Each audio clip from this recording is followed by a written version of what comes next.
Selama 7 hari, warga Nagekeo harus bertahan tanpa listrik di tengah trauma dan kekhawatiran gempa susulan. Kini cahaya kembali menyala, di mana personil PLN bekerja memulihkan jaringan listrik, menghidupkan kembali aktivitas sekaligus harapan warga.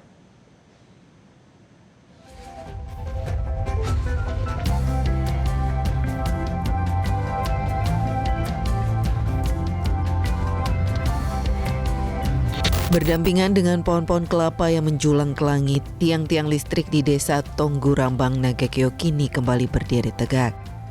Sepekan sebelumnya, tiang-tiang ini tumbang diguncang gempa magnitudo 7,7 yang melanda Mbai Nagekeo pada 15 Agustus 2026.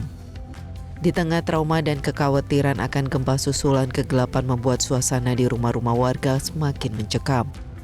Namun kini suasana itu perlahan berubah.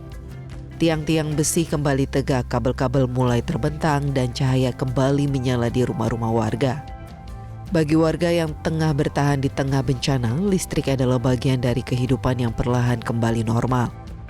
Salah satunya bagi Sri Wulandari, warga desa Tonggurambang yang sudah 2 malam kembali menikmati terang di rumahnya. Selama 7 hari ia dan keluarganya harus berdamai dengan kegelapan. Kini listrik yang kembali menyala membuat Wulandari bisa perlahan menata kembali rumahnya. Bagaimana? Alhamdulillah senang. Ya. Khususnya bisa beraktivitas kembali tuh, karena kita kalau listrik nyala bisa butuh air. Karena kalau awal pertama pasti air yang dibutuh. Karena kita mana masak ya, dicuci ya beras tuh pakai air, cuci piringnya pakai air, semuanya serba air. Jadi alhamdulillah senang. Harapan serupa juga terpancar dari wajah Emi, warga desa Tonggurambang. Trauma akibat gempa memang belum sepenuhnya hilang. Keluarganya masih memilih bertahan di tenda sederhana di luar rumah mengantisipasi gempa susulan. Namun setidaknya kini ada cahaya menemani malam-malam mereka. Senang sekali, karena sudah istilah bisa terang, bisa masak, bisa cok air. Bukan hanya warga di rumah-rumah yang merasakan kembali kehadiran listrik. Di lokasi pengungsian desa Marapokot, cahaya juga kembali menyala di dalam tenda-tenda. Ice, salah seorang pengungsi, merasakan sendiri perubahan itu. Baginya, terang bukan hanya membuat tenda lebih nyaman. Ada kebahagiaan kecil ketika melihat bayinya kembali tersenyum dan bermain tanpa harus berada dalam gelap. Sebelumnya beberapa hari mereka harus beraktivitas dalam kegelapan di tengah keterbatasan dan rasa cemas karena harus meninggalkan rumah. Walaupun dalam kondisi bencana. Karena kan tidak saat mengungsi kan uangnya tidak ada, jadi kan enak sudah dapat bantuan. Jadi tidak uang keluarnya tidak banyak. Oh ya. Mengembalikan terang ke desa-desa terdampak bencana bukan pekerjaan mudah. Sejak pagi hingga larut malam, personel PLN bekerja bahu-membahu memperbaiki jaringan yang rusak. Petugas naik turun tiang, memeriksa jaringan hingga memasang kembali kabel yang terputus. Semua dilakukan agar aliran listrik bisa kembali menyala di rumah warga dan lokasi pengungsian.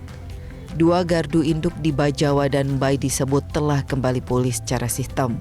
Untuk mengantisipasi gangguan dan potensi bencana, PLN juga menyiagakan posko pelayanan selama 24 jam. Per kemarin kita terakhir mengoperasikan di salah satu gardu di Kecamatan Nangaroro, yakni Desa Riti, dan untuk secara persentase 20 kV ke bawah untuk tegangan rendahnya kita sudah di angka 99%. Menyisakan kabel-kabel kecil yang menuju ke rumah diakibatkan karena rumah-rumah roboh. Jadi dari kami PLN ULP Bajawa beserta jajaran PLN se-Indonesia secara pusat, kami mendapatkan amanah juga selain memastikan kelistrikan beroperasi dengan cepat segera, kami juga mendapatkan amanah untuk bisa mendistribusikan bantuan-bantuan yang ada. Yang pertama jelas bantuan terhadap penerangan kepada titik-titik posko yang mungkin membutuhkan penerangan darurat dikarenakan banyak pengungsi yang berkumpul, dan kemudian bantuan-bantuan sembako, sandang dan pangan, serta sarana-prasarana untuk menginap di tempat pengungsian. Jadi dalam hal ini PLN juga ikut merasakan dan terlibat, dan per hari ini juga genap 1 minggu penuh kami sudah berada di sini, dan kami tidak akan kemana-mana sampai dengan suasana kembali pulih dan aman. Di teras rumahnya, Wulandari kini bisa kembali menikmati suara-suara kecil yang sempat hilang selama 7 hari. Suara kulkas, gemuruh pompa air, dan cahaya lampu yang menemani malam. Terlihat sederhana, namun setelah bencana merenggut banyak hal, cahaya itu menjadi tanda bahwa kehidupan perlahan mulai berjalan kembali. Dari Nagekeo, Tim Liputan, Metro TV.